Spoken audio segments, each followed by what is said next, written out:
जय श्री कृष्ण दोस्तों। आप सभी को वट सावित्री व्रत की बहुत बहुत शुभकामनाएं। आज आप सभी से एक बहुत ही खास विषय पर बात करने आई हूँ, वट सावित्री व्रत के विषय में। बहुत सी महिलाएं खासकर जो घर से दूर रहती है, हॉस्टल, ऑफिस या फिर दूसरे शहरों में, उनके लिए पूरा पूजा सामान जुटा पाना बहुत ही मुश्किल हो जाता है।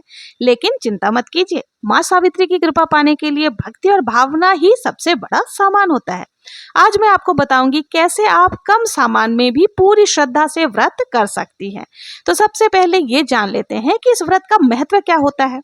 वट सावित्री व्रत सावित्री और सत्यवान की पौराणिक कथा से जुड़ी हुई है। सावित्री ने अपने पति सत्यवान की जान यमराज से भी माँ की तरह रक्षा करके लौटा ली थी और तभी से ये व्रत पति की लंबी उम्र और सुख शांति के लिए रखा जाता है। अगर आपके आसपास वट वृक्ष नहीं है तो घबराने की जरूरत नहीं है। आप एक वट के पत्ते जो भी होते हैं उसको या वट वृक्ष की टहनी कोई भी घर पर छोटा सा पौधा ला करके गमला में लगा सकते हैं और वहीं पूजा के लिए आपको काम में लेना है। यदि आपको वट वृक्ष भी नहीं मिल रहा है तो कोई दिक्कत नहीं है, आप तुलसी जी के पौधा के साथ भी पूजन कर सकती हैं। अब बात करते हैं पूजा सामग्री की। अगर आपके पास पूरा सामान नहीं है तो बस कुछ चीजें आपको लेनी है, इनसे भी पूजन आप कर सकते हैं। कौन कौन सी वो चीजें हैं, जैसे एक दीपक आपको ले लेना है, तिल का या देसी घी का दीपक आप ले सकते हैं, थोड़ी सी रोली, हल्दी, चावल। कोई मिठाई अगर आपके पास है तो आप कोई भी मिठाई ले सकते हैं, आप मार्केट से भी मिठाई लेकर आ सकते हैं। नहीं कुछ तो बताशा भी आप ले सकते हैं। एक लोटा जल आपको ले लेना है और एक लाल धागा या कच्चा सूत मिल जाए तो बहुत ही अच्छा है। इसी से हमें परिक्रमा लगानी है। तो देखिए, और यथासंभव आप दक्षिणा जरूर से ले लें, क्योंकि दक्षिणा जो है ना वो पूजा में रही कमियों को पूर्ण करती है। कितनी भी हम तैयारी कर ले कुछ ना कुछ कमी रह ही जाती है। तो चलिए अब हम पूजन शुरू करते हैं।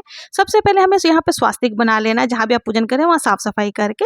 उसके बाद हमने जो सुपारी से आपके घर में जो भी गणेश जी है आप उनको यहाँ पे विराजमान कर ले, जिनके आप रोज पूजन करते हैं, गौरी माता का आप स्वरूप मान करके यहाँ पर विराजमान कर लें।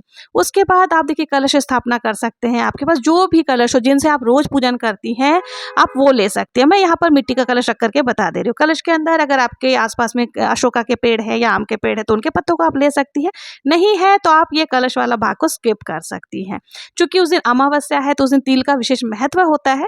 अगर आपको काले तिल आपके पास अवेलेबल है तो आप वो डाल सकते हैं, नहीं तो अक्षत आपको यहाँ पर जो ढक्कन है उसके ऊपर अक्षत डाल देना है। अब हम यहाँ पर देखिए सभी को जो है ना भावपूर्ण स्नान कराएंगे। तो भावपूर्ण स्नान कराने के लिए आपको क्या करना है, जल लोटे में ले लेना है और फूल की सहायता से हमें यहाँ पर सभी को भावपूर्ण स्नान करा देंगे। तो ओम गणगणपतये नमः, ओम गणगणपतये नमः बोलते हुए इस तरह से हमें भावपूर्ण सभी को स्नान करा देना है। स्नान कराने के बाद देखिए हाथ में थोड़े से अक्षत लेकर के हमें व्रत का संकल्प लेना होता है कि हे सावित्री माता, आज मैं व्रत कर रही हूँ तो आप मेरे पूजन को स्वीकार करें और निर्विघ्न मेरे व्रत को पूर्ण करें और मेरे पति को दीर्घायु दें। इस प्रकार से बोल करके आपको जो है वो अक्षत जो हाथ में आपने लिया था उनको, जो आप या आप तुलसी जी के पूजन कर रही हैं या फिर वट वृक्ष का डाली की पूजन कर रही है तो वहां पर आपको छोड़ देना है। अब हमें एक देसी घी का दीपक यहाँ पर प्रज्वलित करना है। देखिए इस बार जो वट सावित्री अमावस्या है ना, जो वट सावित्री अमावस्या है वो सोमवार के दिन पड़ रही है, यानी सोमवती अमावस्या भी उसी दिन है। तो बहुत ही बढ़िया संयोग बन रहा है। तो उस दिन सोमवती अमावस्या के दिन जो है ना रुई यानी कॉटन की बाती को प्रयोग नहीं किया जाता है। ऐसे में आपको क्या करना है, कच्चे सूत या मौली धागा की बाती बनाकर उसका ही दीपक आपको प्रज्वलित करना है। तो अब हम यहाँ पे दीपक प्रज्वलित कर लेंगे। अब हमें सभी को तिलक लगा देना है। तो हम रोली से तिलक लगा देंगे। इसके बाद हमें अक्षत यानी चावल समर्पित कर देना है।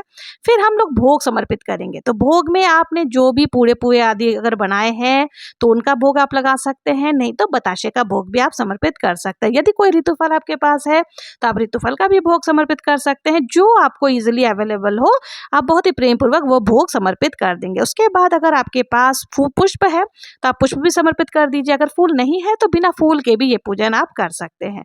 हमें वट वृक्ष की फेरी करनी है, तो अगर आपने वट वृक्ष की टहनी लगाई है तो आप उन्हीं की फेरी लगा सकते हैं। अगर वट वृक्ष आपको नहीं मिला है तो आप तुलसी जी की भी फेरी लगा सकते हैं। आप जितना आपके पास समय है उस हिसाब से आप चाहें तो 11, 21, 51 या 108 आप फेरी लगा सकते हैं। जो कलावा या कच्चा सूत आपने लिया है उसको आपको लपेटते जाना है। ज़्यादा नहीं तो देखिए, अगर आपके पास बिल्कुल भी समय नहीं तो 7 बार कम से कम आप ज़रूर से इसमें लपेट देंगे। तो इसी को जो है परिक्रमा लगाना कहते हैं। इस तरह से परिक्रमा हमारी हो जाएगी। इसके बाद देखिए हमें बायना निकालना होता है, तो आप चाहें तो सासू माँ के लिए साड़ी, साया, ब्लाउज़ आदि निकाल सकते हैं और साथ ही श्रृंगार का सामग्री जो होती है ना, वो हमें ज़रूर से सावित्री माता को समर्पित करनी चाहिए। तो ज़्यादा अगर सामग्री आपके पास नहीं है, देखिए ऐसे तो 16 श्रृंगार चढ़ाई जाती है, अगर आपके पास नहीं है तो आप देखिए बिंदी, सिंदूर, मेहंदी, चूड़ी आदि भी चढ़ा सकते हैं। और फिर आपको देखिए जो बट वृक्ष के पत्ते होते हैं ना, उसके गहने भी बना करके इस दिन पहना जाता है, तो बहुत ही शुभ माना जाता है। इससे ऐसा माना जाता है कि आपके पति की दीर्घायु प्राप्ति होती है और आपके घर में सुख समृद्धि का वास होता है। तो आप ये भी कर सकते हैं। अब हमें कथा सुननी है, तो कथा सुनने के लिए आपको क्या करना है, थोड़े से अक्षत हाथ में ले लें और पुष्प हाथ में लेकर के आपको कथा सुननी है। अगर आपके पास समय है तो आप कथा की पुस्तक पढ़ सकती हैं, यदि समय नहीं है तो आप मोबाइल आदि पर भी कथा सुन सकती हैं। इसके बाद हमें जो है आरती करनी है, तो आरती आपने जो दीपक प्रज्वलित कर रखा है उससे भी कर सकते हैं, नहीं तो आप कपूर से भी आरती कर सकती है। तो बहुत ही प्रेम पूर्वक हमें पहले गणेश जी की आरती करनी है, फिर सावित्री माता की आरती कर लेंगे।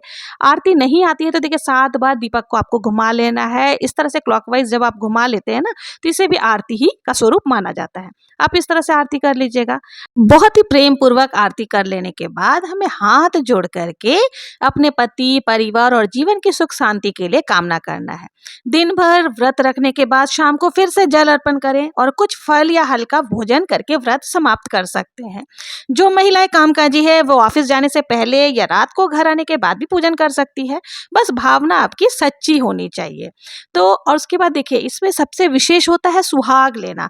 तो सुहाग आपको जरूर से लेना है। तो आप क्या करें, सिंदूर, नया कोई भी सिंदूर की डब्बी से आपको सिंदूर चढ़ा देना है सावित्री माता को, और फिर उनको 7 बार लगाने के बाद अपने मांग में आपको 7 बार अपने साड़ी का जो कोर होता है ना, आपने जो भी पहन रखा है, आप शादी की चुनरी आदि जो भी पहन रखे, उनसे आपको 7 बार अपनी मांग को भर लेना है। तो इस तरह से सुहाग जरूर से आप लें ताकि सावित्री माता आपके सुहाग को दीर्घायु करें।